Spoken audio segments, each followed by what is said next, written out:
ఘటనపై ఎన్ని కేసులు పెడతారు? అంబటి రాంబాబుపై కేసులు నమోదుపై పోలీసులు ప్రశ్నించిన హైకోర్టు రాంబాబుపై కేసుల విషయంలో సెక్షన్ 35(3) ప్రకారం నడుచుకోవాలని ఆదేశం.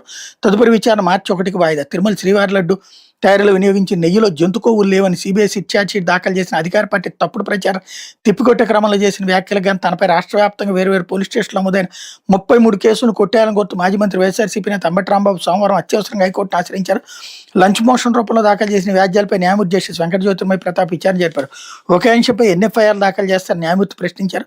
మొదటి ఫిర్యాదును ప్రధాన కేసుగా తీసుకుని మిగిలిన అన్ని ఫిర్యాదులను సిపిఐ సిఆర్పిసి సెక్షన్ 162 కింద వాంగ్మూలాలుగా ఎందుకు పరిగణించకూడదన్నారు. దీనిపై పోలీసులకు తగిన సూచనలు చేస్తామని పబ్లిక్ ప్రాసిక్యూటర్ మెండలక్ష్మీనారాయణ తెలిపారు. ఈ విషయమై తదుపరి విచారణకి స్పష్టత తీసుకోవాలని పీపీకి న్యాయమూర్తి స్పష్టం చేశారు. అంబటిపై రాష్ట్ర వ్యాప్తంగా నమోదైన 33 కేసుల్లో చట్ట ప్రకారం నడుచుకోవాలని పోలీసులకు న్యాయమూర్తి ఆదేశించారు. బిఎన్ఎస్ఎస్ సెక్షన్ 35(3) కింద నోటీసులు జారీ చేసి ఆయన వివరణ తీసుకోవాలని ఆదేశించి తదుపరి విచారణ మార్చి 2కి వాయిదా వేశారు.